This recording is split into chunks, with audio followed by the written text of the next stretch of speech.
welcome back from lunch. Hope everyone got some chicken. We had a few vegetarians, not by choice, over at my table, but hope everyone enjoyed lunch. So we're going to have a fireside chat with David Lebow, who's Chief Revenue Officer at YP. YP Marketing Solutions is the title they're using here, and his group. And we're going to talk a little bit about just what YP is all about, what they're doing with brands, and give you a better sense of what's going on with YP. So come on up, David. Thanks. Grab a mic. Grab a mic. Make sure it's on.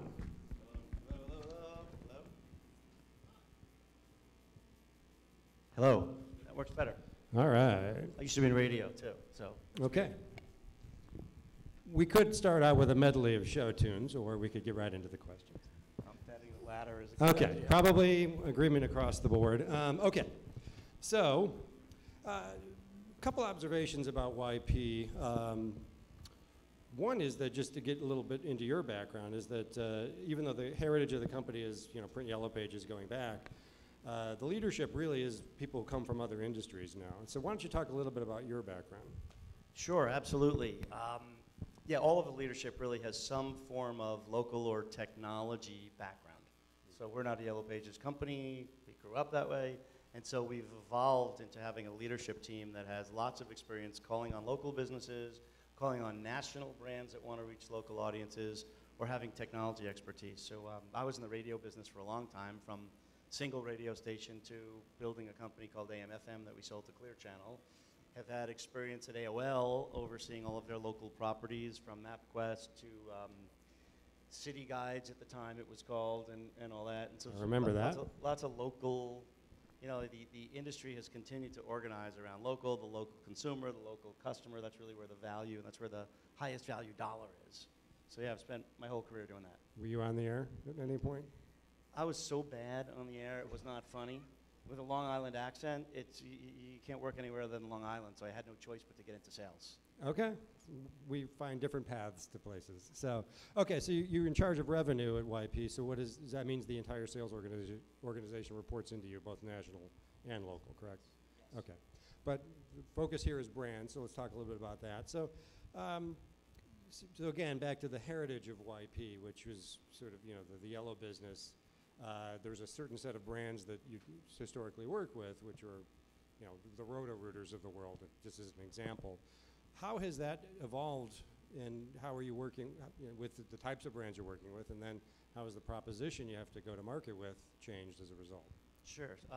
Let's talk about the evolution first of the brands. So yeah, in growing up in the Yellow Pages business, as the company did for over 100 years, it got this great heritage. And what really became apparent early on is that in addition to the local businesses, there are these national brands that actually, hundreds of millions of dollars are national brands, spend money with the company. And so it's the State Farms, and it's the Allstates, and it's the Roto-Rooters, and it's, it's the real estate companies, Century 21.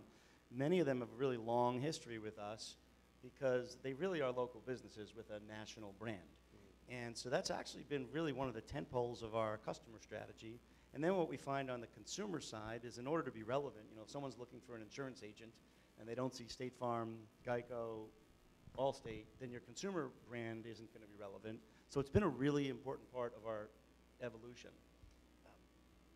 Move ahead to modern day, and we've developed a set of tools and technologies that really allow these national brands to have some incredible audience. We have almost 70 million users a month. And at the same time, some technology and tools that really enable them to know who it is they're targeting, what those users are doing. So the national brands use us as one of their core media partners now. But is it the same group of brands just using you differently, or has YP been able to branch out into new categories? It's really both. It's both. So the same group of people are using us, and they're using us in a different way. So people that grew up using us for print, for example, they were really looking to drive leads. And now they look to drive leads, and they do that through search. They do that through display. Some still do it through print. In fact, we're the 5th highest ranking company in mobile revenue today. So those companies use us both in the old way they used to and the new way.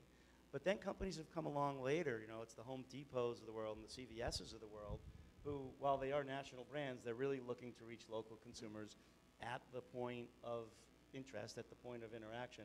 So those customers have come along and used us, and they use us in a different way. They use print less readily, but they'll use our display solution, our search solution. We've got a bidded marketplace that they'll use. So it really kind of splits along those two lines. So now that you're into these, new offerings, what's your competitive set? I mean, who are you? You used to compete against other print publishers. Obviously, that hasn't been true for a long time, at least in this. Right. That part we have handled. Yeah. Right. It's everybody else. It hasn't been important for a long time. On the national, right? Exactly. On the national side, it's Facebook, it's Google, it's anyone that's really a national. It's the big national brands that a brand advertiser can spend money with. And they've got platforms, they've got technology. There's a big competitive set there. And we're really considered in that set now. A lot of people will spend money with Google, Yahoo, Facebook, YP. That's a good Okay, so then let the others make the case for why they spend there, but why should they spend with YP compared to those? You're asking me for my sales pitch now, in other words. No. Kind of. Okay. Convince me. Do I have to stand up for it?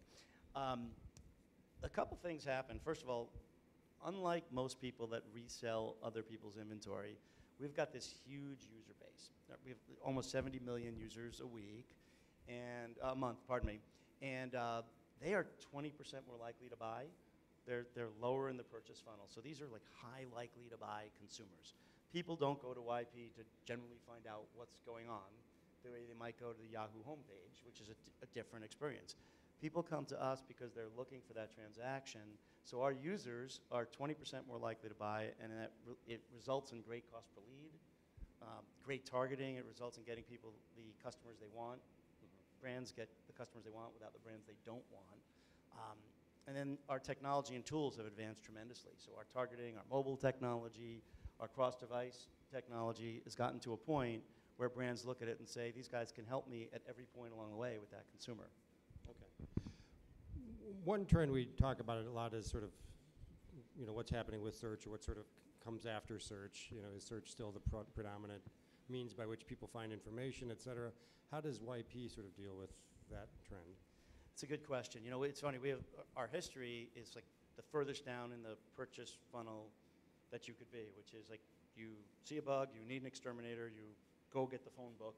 So like we're used to living really low in the purchase funnel, which in many ways is a good thing because it's a really efficient operating model for a national brand. What we've done over time is obviously that's search is hundreds and hundreds of millions of dollars for us today, but then we've over time gotten more into display and more into mobile display, in fact, to really help that brand at every stage of the life cycle. And what we're finding increasingly is that the different stages in the funnel are connected. So it's not like people are going on display to be entertained, but they're going on search when they need something. It's really a process through that whole funnel.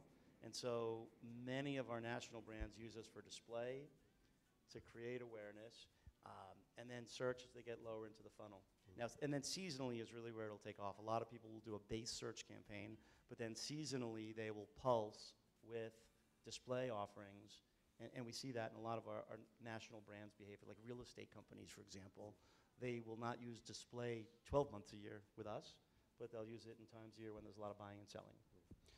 Brands do a lot of content, right? And a lot of what you're saying, in Facebook, et cetera, it's content in the news feed. What are you doing with content, and how can you play in that area as well?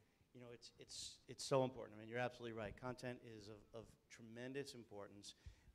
And it's interesting seeing how content has evolved even in the last couple of years, where people considered content to be accurate address and phone number information, which, by the way, is like a really hard thing. It's a real problem, and it's a real hard thing for a national brand that has 36,000 franchisees. It's actually really hard for them to do that. So at the base level, the most basic content, which is name, address, phone number, absolutely has to be right. I mean, imagine sending someone to drive to the wrong location. Right.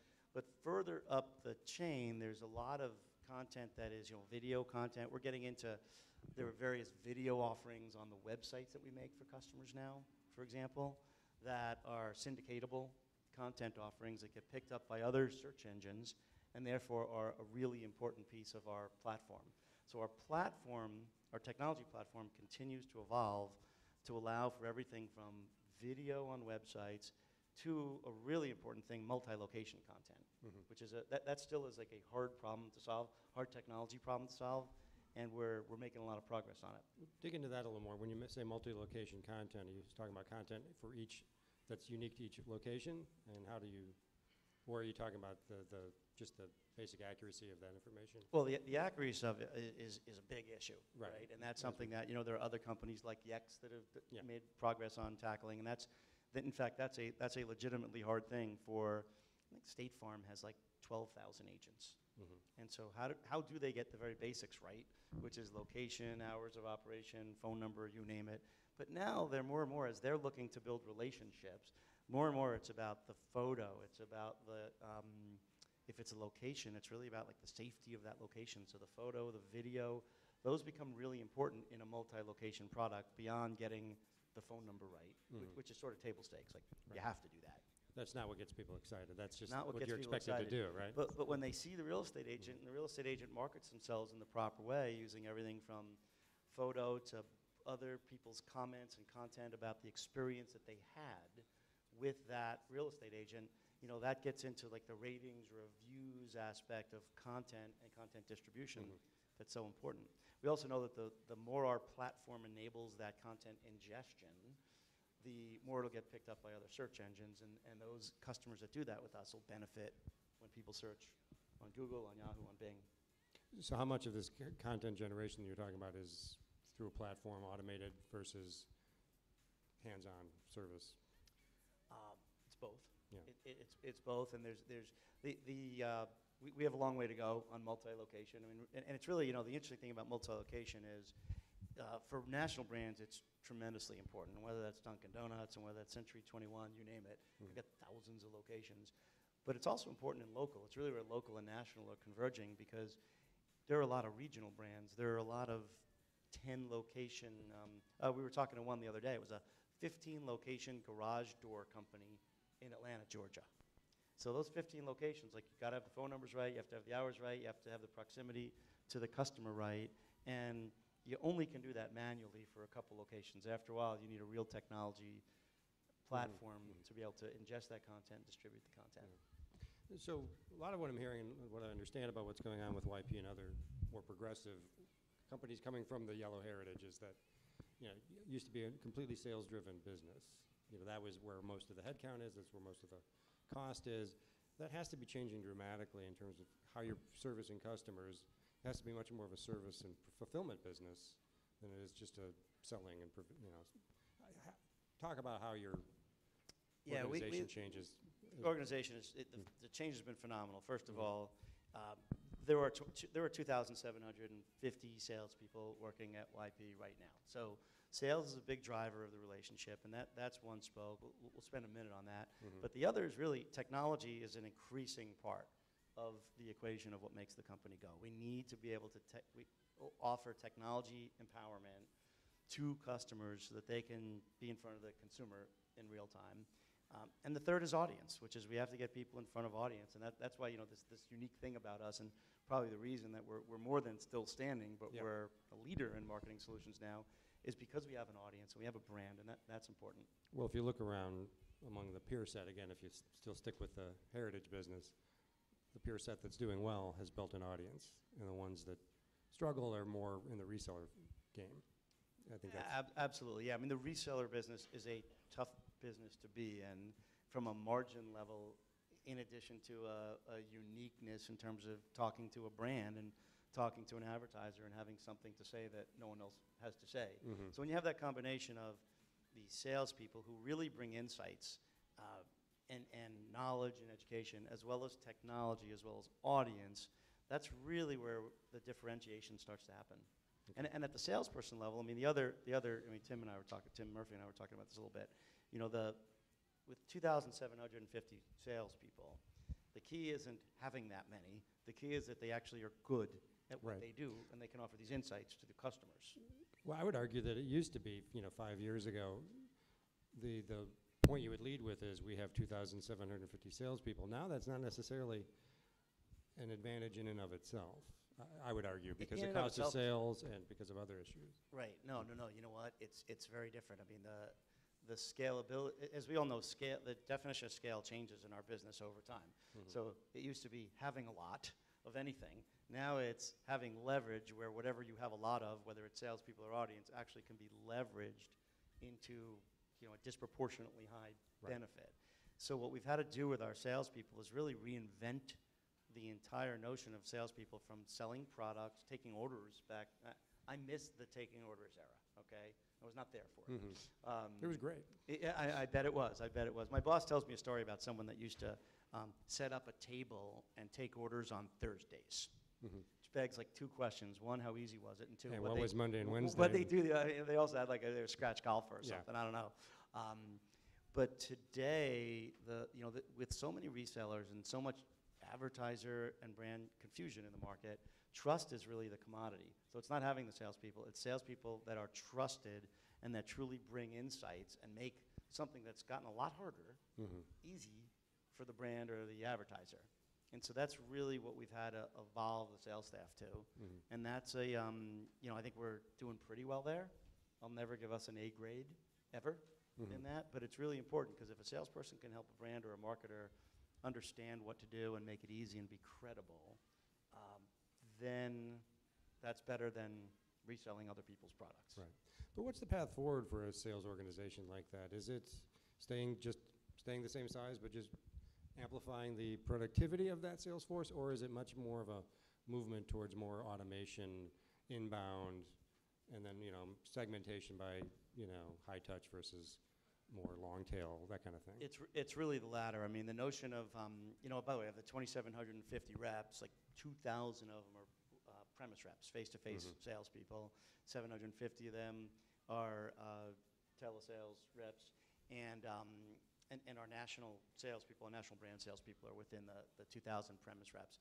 The model is evolving to one where, I mean, even that scale, which allows us to have almost 500,000 customers, there are 21 million small businesses, and then we don't have all of the national brands that are out there. So the ability to do e-commerce is huge, and we're very much evolving our platform so that someone can come in, get a website, get video on the website, do that through an e-commerce relationship with the company. That's a really big deal for us. And then have telesales also available to acquire new customers, and maybe that's a website, but then send a premise rep if the telephone interaction is good, and if it's a high potential spend customer, we'll send a premise rep. And that's real different than the past where we used to send a premise rep everywhere. It was more of attrition kind of a thing. Yeah. Absolutely. Yeah. We don't want to do that anymore. Now, I mean, we can have there are fully contemporized sales-driven companies that have telephone relationships with brands and with local advertisers, and at some point they hand that off to a premise rep if the advertiser, based on data, real data, has a propensity to spend more.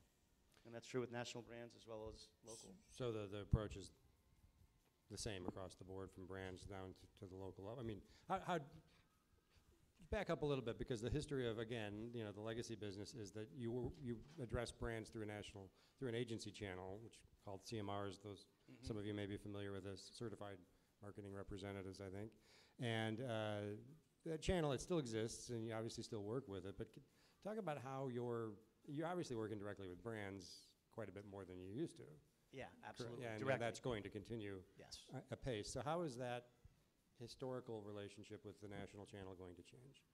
Well, yeah, that's a good question. So, we know that we don't control the buying channel. The buying channel will evolve as the market wants the buying channel to evolve. So there are national brands that elect to work with these CMRs, and CMRs, as you say, certified marketing reps, were companies that used to solve a problem for the national brand, and actually still do, which is it's real hard for State Farm to get the phone number and the agent and the name right in 12,000 phone they're the ones who sweat that. So the CMRs would sweat that for them. Today, the CMRs are fully contemporized. These are really digital marketing agencies. Their product suite, their capabilities have expanded. The ones that have survived. There's been a consolidation, as you would expect, absolutely. And the ones that have survived because they've innovated. And some of them, like SMG, is owned by Starcom. Like, that's a real company. They're a sophisticated marketer. Right. So the CMRs that have survived are sophisticated marketers who really understand how to deal with national brands, multi-location brands. Their need set is morphing to fully contemporary. Now, we have a direct sales channel, and that's a really important channel because not everyone is going to come through a CMR. typically people that came to us through print and now buy a full suite. So of digital. yeah, that's the cut is new brands tend to be direct relationships. New brands you hadn't worked with in the past. Yes. Although, And like every other chaos in the marketplace, it's the not that CMRs simple. have become full. Exactly. Yeah. Well, CMRs have become fully. I mean, they're like really good, sophisticated digital marketers, and so we see brands using CMRs. We see brands use. The agencies don't even really call themselves CMRs anymore. No. Because that has No, this that's a legacy print term, yeah. inference. In fact, you look, like I say, SMG, that's owned by Star, Marquette, which was just bought by Mindstream, I believe, YPM out of San Diego. Yeah. Like, these are sophisticated marketers at this point. So on that point of names being, or labels being a drag on things, you still have you still have the yellow implied in your name. It's still in the appearance of your YP.com, and you're not exactly running from it. But is it at some point? Is it the branding a challenge for you? We have not found it to be a challenge. I really have not. Not one day since I've been with the company, which was right after it was repositioned as YP, and not Yellow Pages. Right. I think people figure out that YP is well, there's an like acronym. YP. There's like YP has a Y in it, and Yodel has a Y in it, and Yext has a Y. Yeah, it's like. All right. Well, but so I think we define this industry of connecting the consumer that wants to buy something with the advertiser. We defined it 100 years ago. Right. That heritage works for us today, and as long as our tools and our people are contemporary, then that's what it means. If we had a different name and we were not contemporary, life would not be good. And so we're real happy with where it is because the heritage works for us. People know that we stand for something, which is connecting the consumer and the local business, and in this case, the local business means the national brand. That's a local business. Because what is an Allstate agent but a very local business that has a national brand associated with them? And to your point, some other yellow organizations have spent millions of dollars on rebranding exercises, yet no fundamental change in the organization, so the naming doesn't really make a difference. If anything, it just chaos. confuses things, yeah. Yeah, I think that my boss, David Krantz, our CEO, was very smart to position the company as YP and not blow it up and go to one of those names that no one knows. It's usually from the Esperanto dictionary or something. Exactly, like that, yeah. exactly. Be careful which branding firm you hire. But with the heritage that we have and 500,000 customers and so many trusted relationships, the notion of doing a rebrand just did not seem like the smartest thing to do versus offering more contemporary technology, offering more audience, offering salespeople that have more skills and insight, because really that's where the rubber's going to hit the road and does hit the road with those national brands. Okay, we're got a few minutes left. I want to see if anyone has a question, raise your hand, otherwise I'll keep going. While I have you up here, there's a co-op session later. Co-op's a big pile of money. How are you innovating around co-op, and what's new with that? We do a lot of co-op business. It's actually really important. There are companies like Goodyear, for example, that have really valuable co-op programs that they offer to their dealers.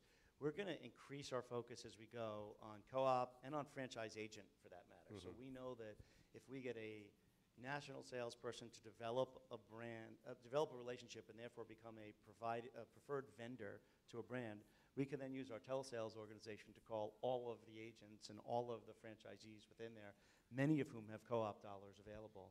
So we're putting those pieces together of what used to be separate ideas, like our national salespeople and our telesales team and co-op, which was used by the local salespeople to walk into a hardware store and say, I've got Honda lawnmower co-op. And there used to be lots of money left on the table. Co-op That's is always like the biggest stat in our lives, right? Is always, your boss comes in and says, there's $20 billion of unused co-op, and if you got 10% of it this year, you'd be at plan, And yet they never did. Yeah. It's really hard to get 10% of $20 billion, I find. Yeah. But what has been the friction point that's kept that kept that locked up, kept co-op dollars locked up? I think it's multi-decision makers. It's that you've got to go get, and there are companies that have done a nice job of it, both ours and competitors, where you've got to go get the national relationship so that you can become the preferred provider, because the State Farm agents, they don't want to mess up. They only want to use people that State Farm has given the thumbs up to. And that's typically a separate sales channel than the local salespeople. Right. And so a lot of it's like coordination, more than anything, internal coordination. The amount of paperwork that's involved is not what it used to be. It's pretty easy. It's point and click. So really it's about getting all of your sales channels coordinated in a go-to-market approach that allows for the handoff from national or BD people that go develop that relationship at the corporate level, and then the local salespeople following up on it. Okay, so you have, can you give me a sense of how much you've improved the yield on co-op or the amount of co-op you're generating compared to the past? Have these efforts unlocked more of that money? The number's growing. It's actually not growing as much as I'd like it to. It's growing about 15% a year, and it's not nearly as much as I'd like it to, because when you consider the size of that market, that's the kind of market that you can grow like 100% a year in when you get your act together. And so it's a work in progress for us, but it's a big opportunity. And again, it's all under the guy, like it's all under helping people, living a life of service to your customers. It's not just like a trick thing. It's like, if I can bring money to local customers that are affiliated with national brands, I'm living a life of service, and I'm helping those customers in a true way. It's a good thing to go do. Okay. Last question will be, audience is a big emphasis, and obviously the tools that you go to market with. Anything on the roadmap you can share with us that YP's working on that's not locked in a vault, but just stuff that, or at least directions that you're heading in that you want to do more in, or areas where you want to improve, where you see opportunity? I do have the product roadmap right here. Yeah, please. We could. No, look, there's a lot of cross-device stuff. I mean, we've done some really interesting things over the last couple of years. There's a mobile company that we bought that did a lot of user ID, not named, of course, data that allows us to know like the real geography of people. The ability to do more cross-device work is really important. The ability for us to enhance our bidded marketplace so that for our O&O inventory, we can allow that to happen in a real bidded market and allow the most relevant brands to get access to that inventory. Those are the kinds of places where we're innovating that we can talk about at this point. There's a lot of other stuff going on to open our entire technology and dev environment that better for our CTO to talk about. Okay. All right, well, I guess we'll just end it there unless there's one last chance to raise your hand. Otherwise, we'll end it there and bring up Rick for the next session. Thank you. Good to spend time. Thanks. Yeah, thank you.